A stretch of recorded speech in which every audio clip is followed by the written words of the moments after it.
Tonight, some West Coast parents and teachers are calling for an apology from the province and an explanation. Snow squalls, whiteout conditions, roads closed. Yesterday was a complete mess in the city of Corner Brook, but the schools stayed open. That is why I'm speaking today. It was very chaotic in there. Our children were endangered. We'll find out what happened. That's tonight on Here and Now. Whether it be electricity or fuel, we feel that there's a place for Harvey's Home Heating to serve the public. From furnace oil to mini split, in the changing landscape of home heating, how a St. John's company is finding ways to adapt. Well, basketball is back at the Mary Brown Centre. The Newfoundland Rogues are just warming up here for the start of their third season. I'm Jeremy Eaton. I'm live down at the stadium. We'll have a lot more coming up. This is CBC Here and Now.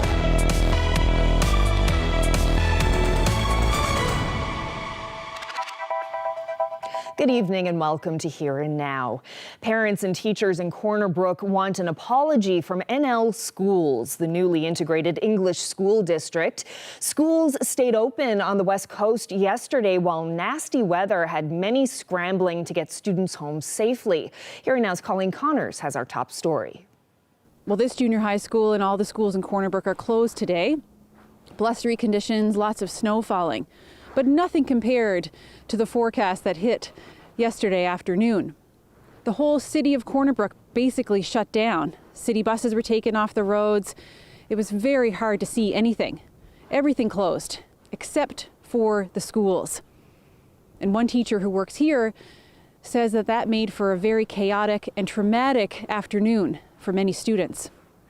The amount of fear and trauma, basically, that not only children were experiencing, but staff members thinking about going home as well, and staff members having to make a decision about how children were going to get home, because the Western District of the NL Schools cut all the buses, took them off the roads.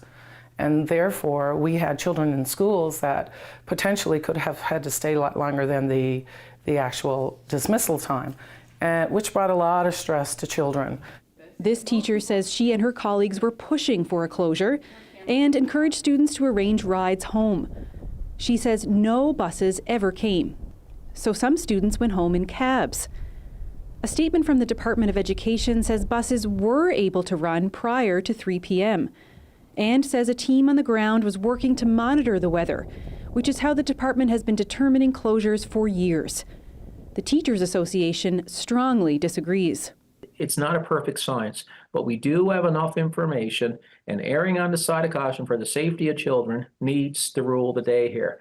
And there was enough question marks around the weather systems coming through yesterday to make that call. In my mind, this is a very severe, significant incident. It needs to be thoroughly investigated. We want to prevent this from happening again. It needs to be transparent, and there needs to be a report back. I think the parents of Corner Brook and area are owed an explanation. We have to. I waited in the classroom with another person, who and it was very chaotic in there. Angela Altman was home with her baby when she got a call from her son's elementary school. The weather was so bad, buses weren't showing up. She and her husband scrambled to arrange a pickup. We knew it was forecasted, so when they started to see that the storm was rolling in, they should have immediately made the decision at that point. Now, I have friends who are teachers, and they've said, we were saying this should be closed down. The principal was calling the board, and it was the school board that made the decision to stay open. And I really think they owe us parents and those teachers that they put in danger an apology, but I don't know that we'll see that. There certainly hasn't been anything yet, but I do feel that that's very much owed. Morgan Hewlin doesn't know if an apology is coming, but she does think her colleagues worked hard and did a great job of getting more than 600 students home safely. I feel that our children were in danger yesterday. She wants to see clearer weather protocols before the next storm hits. Colleen Connors, CBC News, Corner Brook.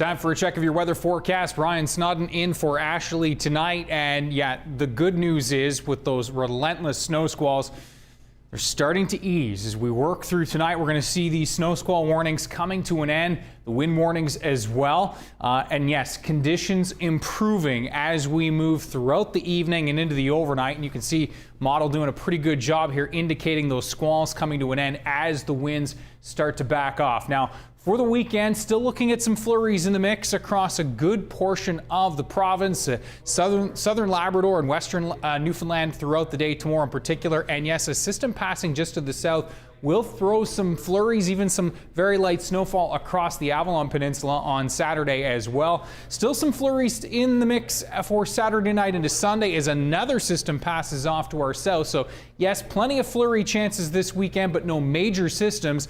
Tracking a cold front, which will bring another shot of cold for mid next week. We'll time that out with your full 7-day forecast coming up a little later on. Carolyn?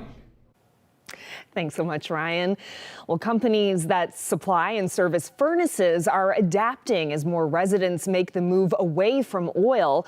Some are getting out of the furnace oil business altogether, but as Here and Now's Terry Roberts reports, one St. John's company is betting big on oil while also entering a booming market.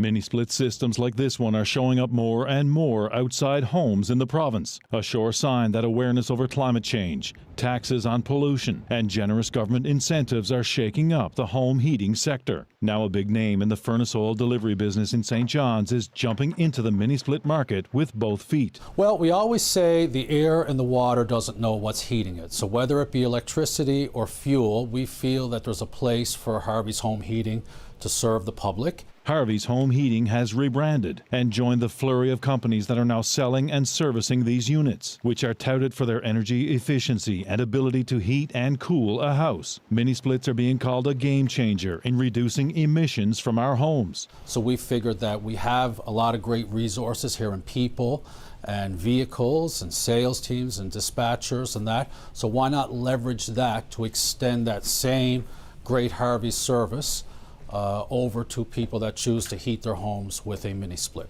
The days of installing an oil furnace like this in a new build house are about as rare as a coal-fired train on the Gaff topsails. And a growing number of homeowners are either switching to electric heat or installing mini splits as a supplement to their furnaces. It's a transition being fueled by the skyrocketing price for furnace oil a few years ago and the now paused carbon tax on home heating oil. Still, oil delivery companies like Harvey's are under pressure. We haven't seen a mass exodus, I wouldn't say that, but we do notice a dip. Harvey's has been around since the 1880s. It knows how to adapt and is promising to shake up an overheated mini-split market as suppliers, lured by big government rebates, jack up their prices. You know, we started out selling bags of coal, and that moved on to stove oil, furnace oil, and now it's mini-splits. But it's not the end of oil for Harvey's, which has acquired North Atlantic's oil delivery division. More than 900 new customers. And Chris Forward says Harvey's trucks will be delivering oil for decades to come. Anybody who still chooses to heat their home with oil, we will provide the same paramount service that we've always done. But the pattern is clear. Not long ago, Harvey's had 10,000 oil delivery customers. Prior to its recent acquisition, that number had dropped to 7,000. Terry Roberts, CBC News, St. John's. Memorial University wants to know who you think should be its next president. The school's Board of Regents is assembling a team to find someone to fill the top job and wants a person from the community to come on board and represent the public. So far, the team consists of faculty members, student representatives, instructors, and board members. Former MUN President Vianne Timmins was removed from her post last year after questions arose about her claims of Indigenous heritage. Well, it is opening night for the Newfoundland Rogues, and there are a lot of new faces. The pro basketball team is entering its third season in St. John's and will compete in a new league this year. Here Now's Jeremy Eaton is live down at the Mary Brown Centre. So, Jeremy, how's it going down there? Well, right now I'm just keep looking behind me because I'm afraid I'm going to get hit in the head with a basketball, and I don't want that to happen.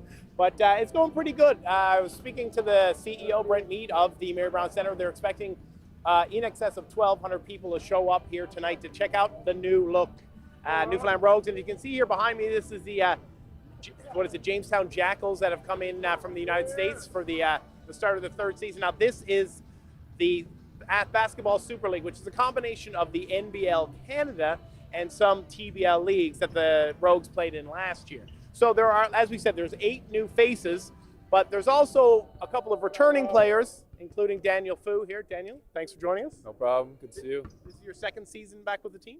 Second season back. Now, how are you feeling about the second season here now? Really good. Really excited to get back. We've been working really hard in training camp, been implementing a lot of new stuff, so we're excited to get out here and put it on the court. I understand there's the team's a lot taller, I think an average of 7 inches taller, and there's 8 new faces. How hard is it for a team to take 8 guys that you haven't known for very long and then try to put them together on the floor to try to win some basketball games? Well, that's why we got our training camp, so we got time to gel, put in some new plays, get to know guys' tendencies. So it'll all come together. You know, we might have a rough start, but that's expected. We're going to go through highs and lows, but we're going to stick together and work through it. Now, Daniel, you're originally from Corner Brook, so and I know that you're a star basketball player from Memorial University when you played here, and you've been in St. John's the last couple of years. I know that this is your second season here, but is this season, will it be a little bit easier for you having gone through last season and what happened here? Well, I know what to expect now, so I'm ready. I'm ready for whatever. I'm ready to have my name called to get out there and produce on the court. We're in a better league this year, the BSL, so we're very excited, and hopefully we can get some more fans out this year. Now, you won't be playing tonight. Do you want to talk about that, or you just want to? Yeah, sure. I'm just dealing with a little ankle sprain there now. Over Christmas, I was playing with the university team, happened to sprain my ankle, so I'm just nursing that back, and I'll be back on the court soon. Now, you mentioned the BSL, the Basketball Super League. That means there's a lot more Canadian teams. You'll see a lot more Canadian content, but a lot less travel. So before, I understand you had to travel a lot to the United States of America, long trips, but now you'll just have to travel in and out of Toronto. What sort of difference does that make on players not having to travel so long and so far? Oh, it definitely makes a difference. I mean, flying and playing the same day is tough, but where all the teams are in Canada that we'll be traveling to, we should get at least a day or 2 break in between the games, so that'll make a big difference for our legs for sure. Now, we asked this to Coach Jerry Williams yesterday, and I'm going to put you on the spot. Everybody wants to see more fans down here. How would you pitch this team? What would you say to the people at home watching? I'm thinking about coming to a game, but I don't know. What would you say to them, Mr. Fu? Say, we're here for the city. You all want entertainment. We're here to provide it for you, so come on out. Daniel, I appreciate your time, and thank you so much. That's Newfoundland Rogues and Corner Brook's finest, Daniel Fu. I'm Jeremy Eaton down here at the Mary Brown Center. Tip-off time is in about 40-odd minutes or so. We'll be back. We're going to chat with the team's chaplain coming up later on the show. Reporting live for Here and Now, I'm Jeremy Eaton at the Mary Brown Center.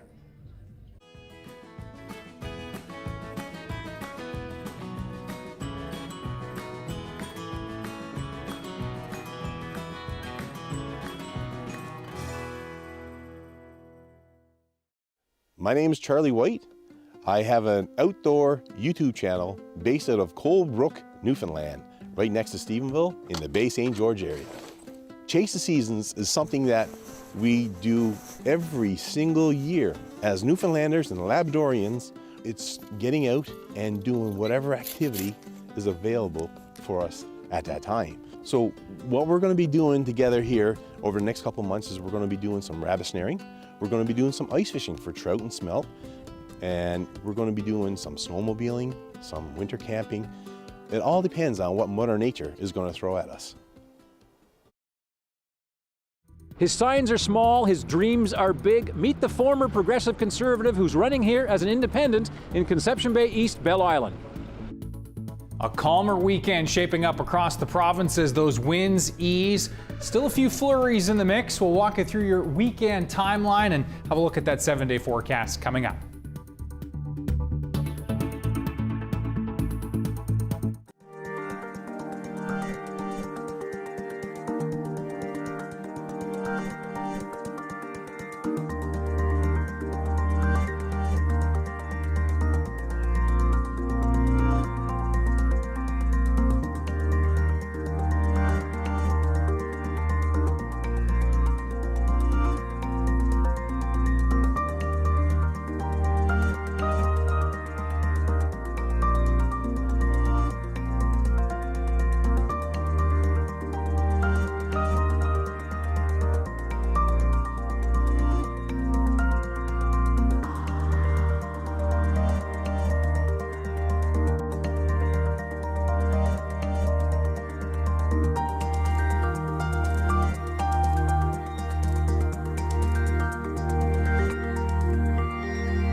Time for a look at your full weather forecast. Ryan Snodden in for Ashley tonight. And yeah, of course, lots to talk about when it comes to the weather in Newfoundland and Labrador. And we'll start with the highs today. Certainly a cold day, and then when you factor in the wind as well. But as we talked about earlier, the wind slowly easing through tonight and much quieter for tomorrow, much quieter over the next couple of days. Again, those snow squall warnings, wind warnings will be coming to an end through this evening. Winter storm warnings still in effect for the coast of Labrador. Those warnings will come to an end as well.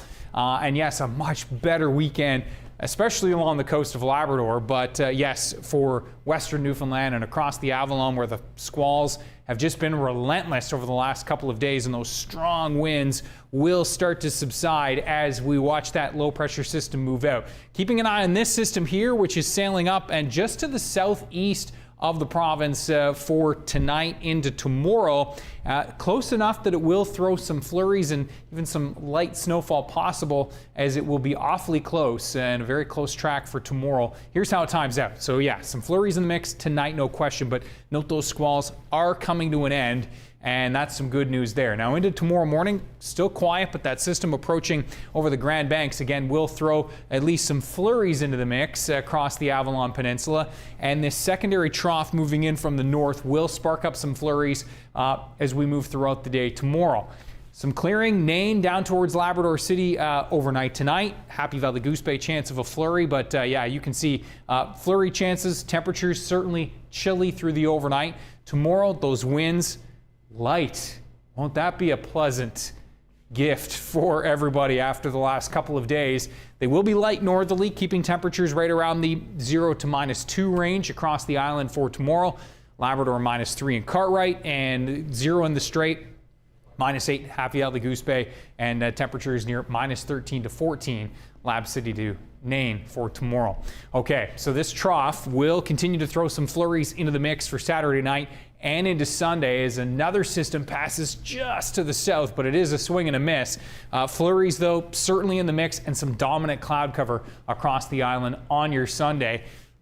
Much brighter in Labrador on Sunday overall. Chance of a flurry in Cartwright, but overall, you can see much, nice big blue skies for the most part across Labrador on Sunday. Clouds dominant, but temperatures back closer to the freezing mark again on Sunday. So as we walk our way through the long-range forecast, you can see those flurries will start to depart Sunday night into Monday across the island. We're going to be looking at this cold front. This is going to be the key feature for next week as it races in to western Labrador by Monday. So keeping that timing in mind, let's track this cold air. So this is the current pocket that we're dealing with, right? That's going to hang out overhead this weekend, just keeping things unsettled with those flurry chances.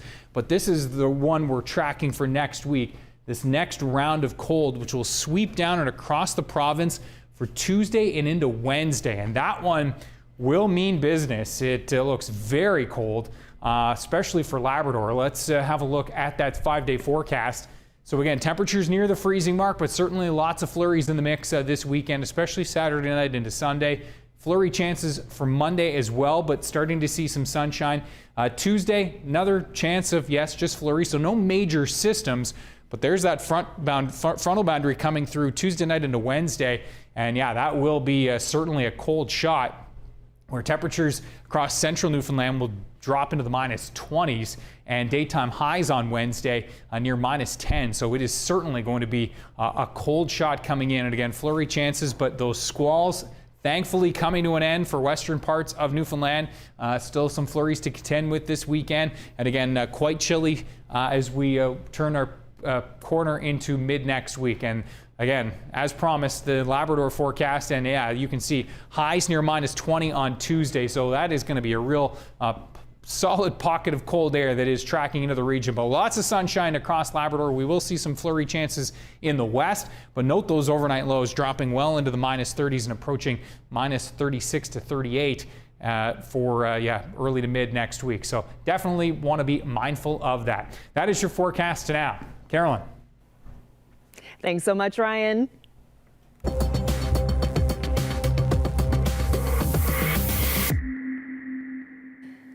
Well, in 10 days, voters will be casting their ballots for the Conception Bay East Bell Island by-election. 4 candidates are in the running for that district. Independent candidate Daryl Harding is the former PC District Association president. He stepped down after accusing leader Tony Wakeham of cherry-picking his candidate. On the Go host Anthony Germain sat down with Harding to hear more about his platform. You have a lot of political experience with David Brazel. I do. You were close. You worked with him for what, 15, 20 years? About that, Something yeah, like close that? to 15 years. So you know, as a former party guy, as a party animal, you know how important party organization, party funding, volunteers. What makes you think you have any chance of winning this? Well, I'm proud of the organization that I have. I did the management of 3.5 of David's elections. And I think I'm well organized. I think I have a chance to win because of the connections that I've already made throughout the district, and because through my acts of social activities, if you will, and supporting people, they will know. I want to talk to you about your motivation for running with respect to your resignation letter, which you submitted on November the 30th. You harshly criticize the new leader, Tony Wakeham. You say his advisors are incompetent and that he's betrayed the district. Are you running to get back at the party? No. And respectfully, I'm going to mention that my email went out internally to the party, and I had hoped it would be dealt with internally to the party. I have not given any interviews on the information there, and I don't plan on giving any interviews about it because, quite frankly, I think it would hurt the party and it would hurt the candidate. So here's what I'll say about Come on. That's the way. The email's a flamethrower. You burned every bridge. I did burn my bridge. It went to the party. You attack him for the way Tina Neary got the nomination. The process, not the name. You're telling me that you did not decide to run to stick it to Tina Neary because you have a relationship that has a lot of friction with her? No. Let me say this on the record. Thank you for asking that question because I haven't been asked that in the other interviews. And I'm just going to answer this once. No candidate from any other party, my feelings about those candidates or my feelings about those parties played any role in my final decision to offer myself in this by-election. Okay, so this has nothing to do with whatever possible frictions on the municipal level. What do you think the number one and number two issues in this district are? Because we're talking nuts and bolts kinds of things in a by-election, right?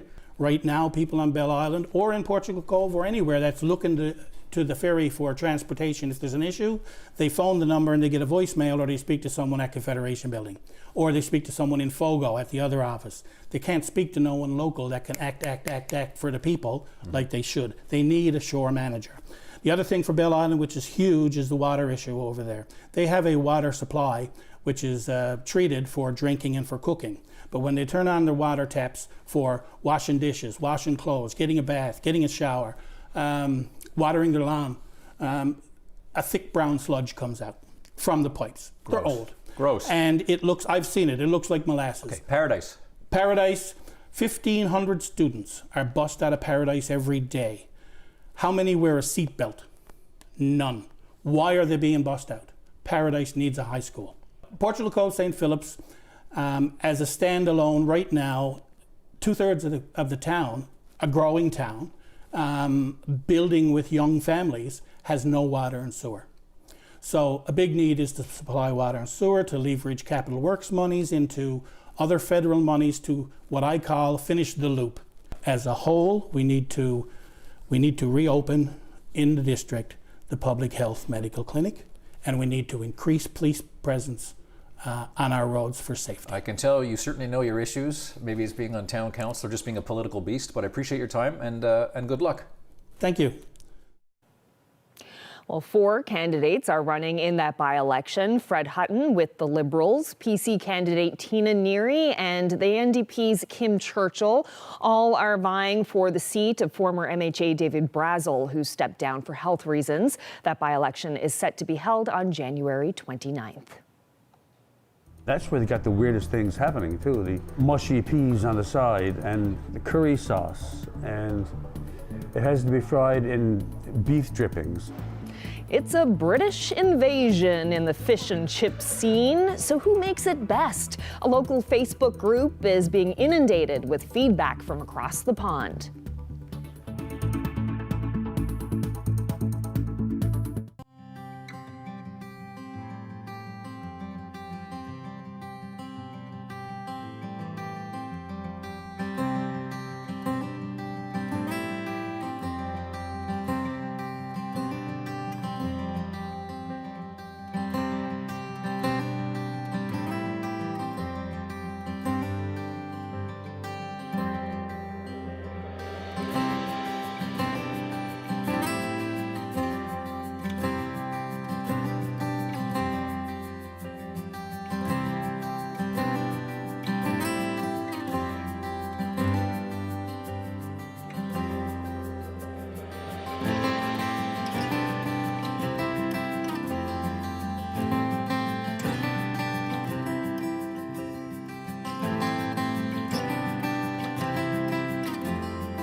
Who makes the best fish and chips in the world?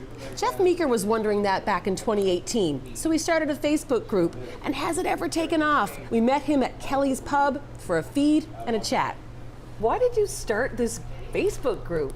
Well, there was another page in town at the time about pizza, and that had gone nuts, but I kept thinking, pizza is not local, fish and chips is local, and I thought there's no page about fish and chips, so I was going to name it Newfoundland's Best Fish and Chips, and I said, no, let's make it as wide open as possible, because I thought it would be cool if other countries, even provinces, started to comment and join. It took a long time. It took more than 5 years, just puttering along at 500, 600, 700 members. And then last year, the UK discovered it, and they were joining at a rate of 50 a day, then 100 a day, and now it's pretty much 1,000 a day. Wow. 1,000 new members every day. So I was at 28,000 yesterday, And I just looked before lunch and it was 28,500. So it should be at 29 by bedtime. By bedtime. Right now we both have a plate of fish and chips here. I've got my fries, I got my fried fish, I got a bit of coleslaw, wedge of lemon, I got a side of gravy, side of dressing. Yep. Very typical. But, you know, around the world, like what other kinds of versions of fish and chips are you seeing on this site? Oh my goodness, it depends on the country, of course. Australia has all kinds of fish that I never heard of. They don't have cod, they don't have haddock, so they make do with other kinds of fish. And we've got members from every continent now, even Antarctica. But really where all the activity is happening is in the UK. And that's where they got the weirdest things happening too. The mushy peas on the side and the curry sauce. And it has to be fried in beef drippings, which I guess is beef fat. And yeah, and you know, there's a big argument about vegetable oil is no good. You can't use that, but here we use it. Dressing. We have dressing on ours as a standby. It's routine, but over there they get angry when we even mention dressing. Really? I gotta have the dressing. And gravy is kind of not common. Some people use it, but others will lecture you for, how dare you, that's a sacrilege putting gravy on, especially on fish. Because fish doesn't give off beef stock or turkey stock. They're frying it in beef fat, though. That's what I say to them. That would make sense. I say to them, well, it's fried in beef fat, so what's the big deal? And they say, oh, it's different. Anyway. In your opinion, what makes great fish and chips? A thin batter. Yeah. And what I do when it lands in front of me is I make sure you can see the fish, because some people photograph the plate right away with a pile of chips over the fish. So pull the fish out, take a picture of it, then I pick up a piece of fish and it doesn't bend. That means it's not oily, not greasy. The fat was nice and hot. And then I'll cut it open and look inside. Although I can tell it's a thin batter, it's a beautiful thin batter. Because I don't like it if the batter is too thick, it gets doughy. Or chewy. Chewy, yeah. Hard and crunchy. And I can tell this has also been cooked from scratch. Okay, well, let's dig into this and we'll pick up the rest of the conversation in a moment. Oh, okay. Okay, I'm starving. My first taste of the fish. Oh, I love that batter.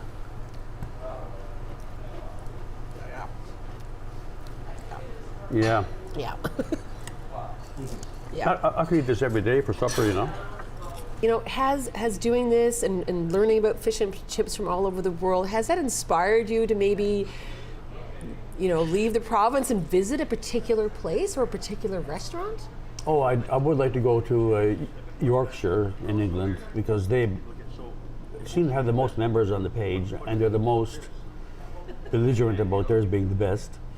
So I just want to go and try it and say, you know what, I've had better. Yeah. So can we answer the question, who makes the best fish and chips in the world? Oh. What I had just then is among the best, I think. Light, thin batter, fresh fish, not oily at all. It was sitting on top of the fries, very nicely presented, but there was no drip down of grease. Nicely drained. It was beautiful fish. And that's all. I mean, the best in the world is probably not a fair thing to do, because there's so many good ones out there. And we have a dozen, I can list here in St. John's, who are, well, at least the top 10, who are all excellent. So fans are starting to show up here at the Mary Brown Centre in St. John's to see the Newfoundland Rogues take on the Jamestown Jackals. This is the first game of the third season, and I don't think that they wanted to pay to see this, but let's just see if I can hit it here.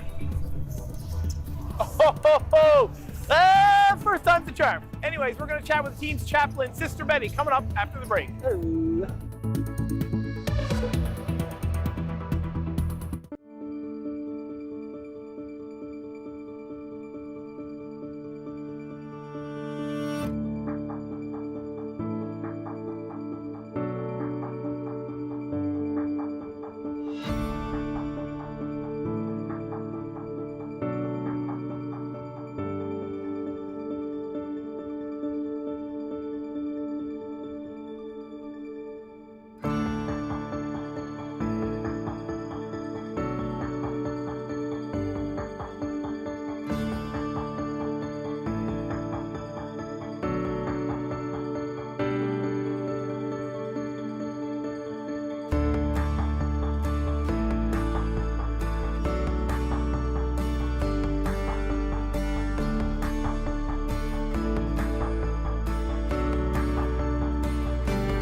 not a lot to do here except play music and have a good time, you know. Yeah, you know, unemployment breeds creativity. You know, when Friday came around, it wasn't like, oh, what are we going to do? It was just like, okay, who's playing at the hall tonight? Just when that, you know, Seattle thing was just affecting like the radio and stuff, there was this whole amazing scene that was happening here. We just really wanted to sound like what we were listening to. What had been a vibrant underground scene at that particular point exploded. He was the one who was organizing most of the shows. He was this enigma that just lived at CHMR. I don't know what made it so special then, but it was special.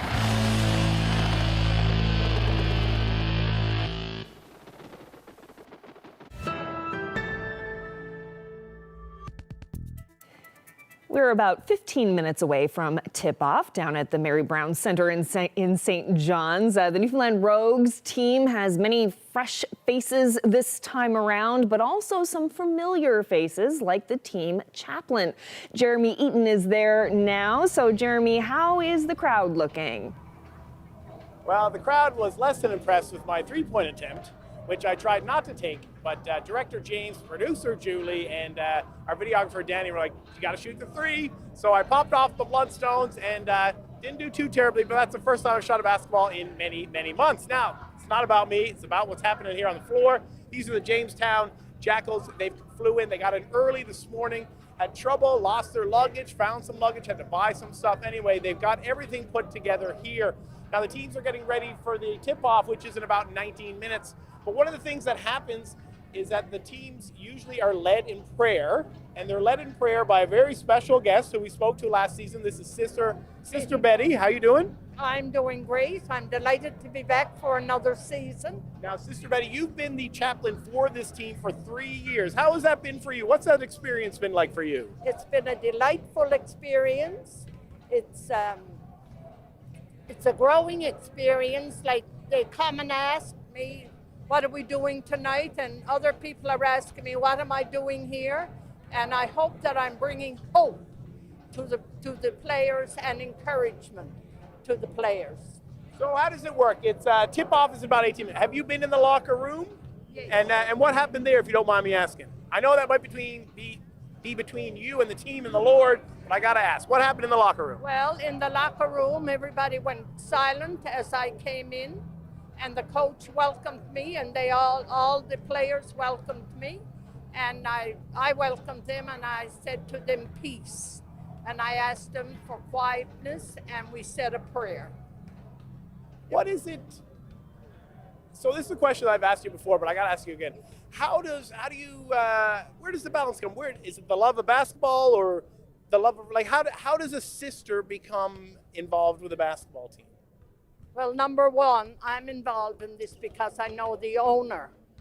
Tony Kenny. However, I also love the sport, and I also love the youth. And I like spreading encouragement to the youth and hope. And that's one of the big reasons that I'm here. Now, when we did a story on you last year, me and my colleague Mike Rossiter, we spoke to some of the players, and a lot of them said that they're far away from home. A lot of them are American, and they come from a long way to come here, and they said they get a bit lonely, but they looked up at you as sort of like a motherly or grandmother figure. And how does that make you feel to be someone that a bunch of young men can turn to support for? Well, I mean, as you know, I don't have any children of my own. However, I do have nieces and nephews that I'm very close to, and that's how I look to them. To help them, to support them, to be as we say, a mother or a grandmother figure to them while they're here. And I feel honored if they can look up and say that about me. Well, it's always an honor for me to get to chat to you. Sister Betty has season tickets just behind one of the benches. She'll be here for every game. And Sister Betty, thank you so much for taking the time here today. So that's Sister Betty. You'll find her every night. And you'll find these two teams getting ready to tip off in about 16 minutes. That's all for us here down at the Mary Brown Centre. Reporting live, I'm Jeremy Eaton for Here and Now.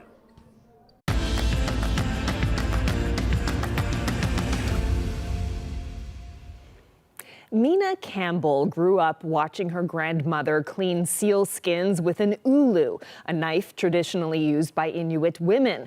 About 20 years ago, Campbell tried making her first ulu, but it wasn't until the pandemic that she really sharpened those skills. Now it's become a busy side hustle, one that's giving new life to old tools. Ulu was always in my life because my grandmother cleaned sealskins for herself and for the hunters in the community, and I cleaned sealskins as well, so I use them. And it was traditionally known as an Inuit women's knife, so it was mainly used by the women and not mainly made by the women. So usually the men would make them and the women would use them. But now, I mean, I guess I'm breaking that tradition, but that's it. Hey. My name is Mina Campbell, and I work at the Labrador Interpretation Centre, which is a seasonal tourism facility. And the year COVID came, we hardly had any visitors. And so I told the staff to bring their crafts to work. So normally I get laid off in the fall, so all winter long I do crafts, sewing sealskin mainly, mitts, boots, and different things. But this year we took our crafts to work. So by the time I got laid off in the fall, I was tired of doing crafts. So I said I need to try to find something else to do. So I said, maybe I'll try to make an ulu, see if I remember what to do. Because you can't buy saw blades anymore, and even if you could, I would scrounge them before I bought them, because it is a way to, use it. This is going to go in the garbage, and it's going to be in the landfill for how long? Hey, long time. And so I just draw it out on the blade. So then I sand them off. So that's why half of it is sanded, half is not. I don't try to make it too shiny. I want to have a little bit of character to it, because I don't want to have an ulu that's, even if it's a decoration, I don't think it should be shiny and varnished and all perfect. So it has to have a little character, but I try to make it nice.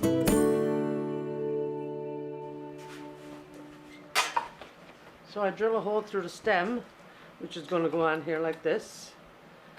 I drill a hole through the blade, and tack that together with a little pin.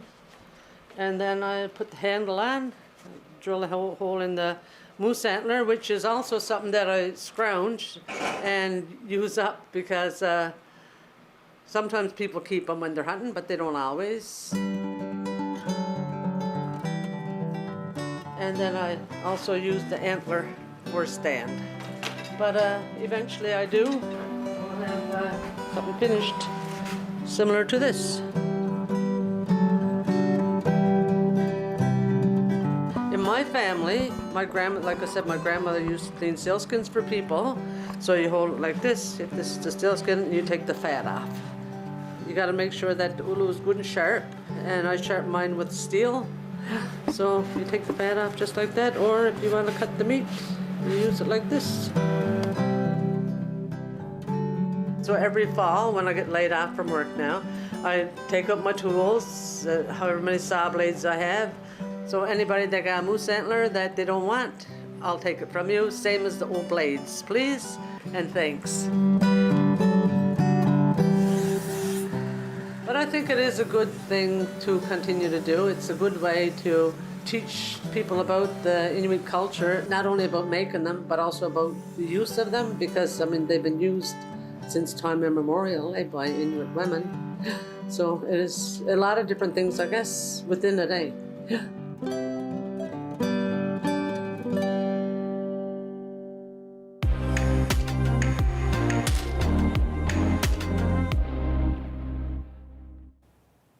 We're going to head to New Brunswick now, where a man there says he's lucky to be alive. Michael Roy recently lost control of his vehicle in a snowstorm and crashed into a bridge on a remote logging road. We'll let him describe the rest.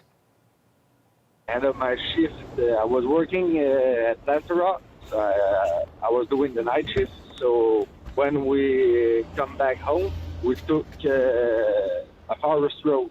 There's a bridge with a sharp turn. There was a snowstorm, and suddenly when we took the sharp turn, the steering didn't want to turn all the way, so I pressed the brake and I hit the bridge and the beam slide into the truck, through the body of the truck.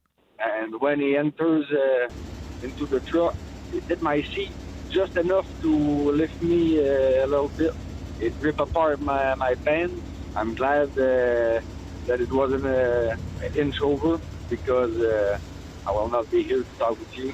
Just a little bruise and maybe 2 or 3 scratch. That's all I got.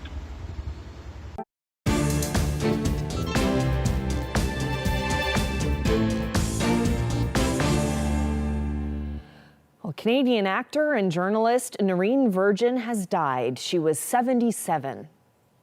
If your hair is black, jump right back. Wow. Brings you back there. Virgin became well known as Jody on the 1980s children's series Today's Special. 4 decades later, fans were posting tributes today. In the late 80s, she entered journalism, working as a reporter, current affairs host, and news anchor, much of it on CBC. After journalism, she took up several social justice causes.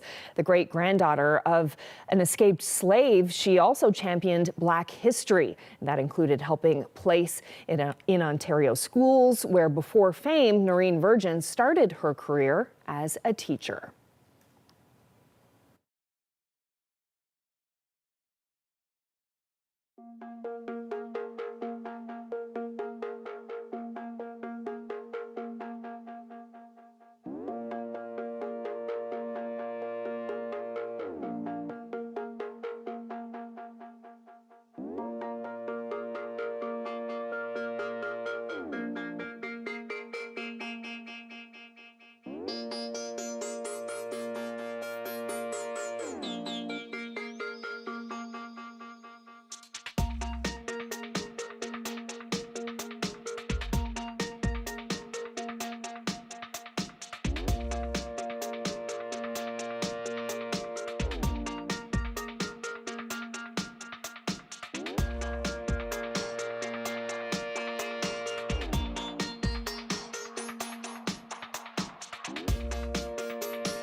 Sable's just such a unique place. Probably sounds a little bit corny to say, but the sand just got my blood. That's Jason Surrett with Parks Canada here on Sable Island. It's a bright and windy morning, but fair weather is not what brought me here. Sable is well known for being a very foggy place. We have approximately 127 days a year where there's at least 1 hour of fog. I'm Natalie Dobbin, and this week on Atlantic Voice, I'm exploring fog on the East Coast. Everyone in Atlantic Canada has stories about fog. It's a very sensory experience in terms of both the things that you're feeling, but also the absence of senses. There is no sense of time in a fog bank. You can't see the sun. The light is all the same. It's just you and your choices. Listen to Atlantic Voice this Sunday morning on CBC Radio 1, 8:30 or 9 in Newfoundland, and on Apple Podcasts, Spotify, wherever you get your podcast.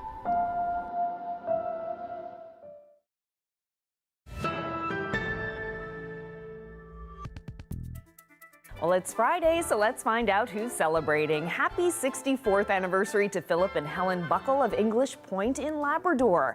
Happy anniversary to Raymond and Emma Foster of Burlington, Green Bay. They're celebrating 72 years of marriage. 50th anniversary greetings to Marie and Gord Caines of Pools Cove. Happy 59th anniversary to Phyllis and Ron Petal of Chance Cove. Mark and Marguerite Avery of Long Beach is celebrating their 61st anniversary. Congratulations. Happy 65th anniversary to Roy and Charlotte Wolfrey of Lewisport. Best wishes to Molly and Gerald Saunders of Gander on their 55th anniversary. Congratulations to Frank and Lucy Parrott, who are marking their 60th anniversary. Happy anniversary to Ray and Florence Manning. They're celebrating 54 years of marriage. Wishing Stephen and Myrtle Gregory in Paradise a happy 60th anniversary. Happy anniversary to Wince and Madeline Butcher. They've been married for 58 years. Happy 69th anniversary to Walter and Gladys Osmond of Port aux Basques. Happy 55th anniversary to Dale and Ron Hendricks of Dunville, now living in Coon Rapids, Minnesota. Happy anniversary to Gerald and Edwina Andrews of Upper Gullies, Conception Bay South. They're celebrating 60 years of marriage. Now to some birthdays. Birthday greetings going out to Regina Payne, who just turned 95.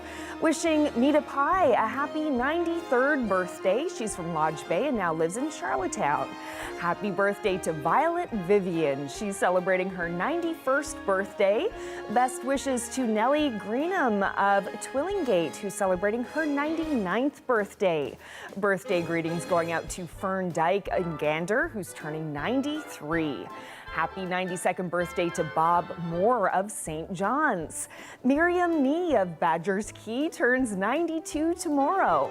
Wishing Phyllis Newell a happy 92nd birthday as well. She's from Cupid's and now lives in Clark's Beach. Happy 90th birthday to Frank Mackey of St. Brendan's, now living in Paradise. Happy 90th birthday also to Thelma Fitzpatrick of Carbonear, now in St. John's. Norma Parsons is also celebrating a 90th birthday. She's from Woody Point and now lives in Gander. Wishing Pearl Neal in Mount Pearl a happy 91st birthday today. Happy 90th birthday to Nina Marshall from Arnold's Cove, now in Paradise. Birthday greetings to Elizabeth Lewis of Baytona, who's celebrating her 96th birthday. Happy birthday to Max Kirby, who will be 101 this Sunday. And happy 104th birthday to Florence Spencer in St. John's. Lots of love from all your family and friends. Wow, 104. Another fine crowd. Congratulations once again. And that wraps up this Friday edition of Here and Now. Thanks so much to Ryan Snodden for filling in for Ashley tonight. And thank you so much for spending part of your evening with us. Hope you have a lovely weekend. Good night.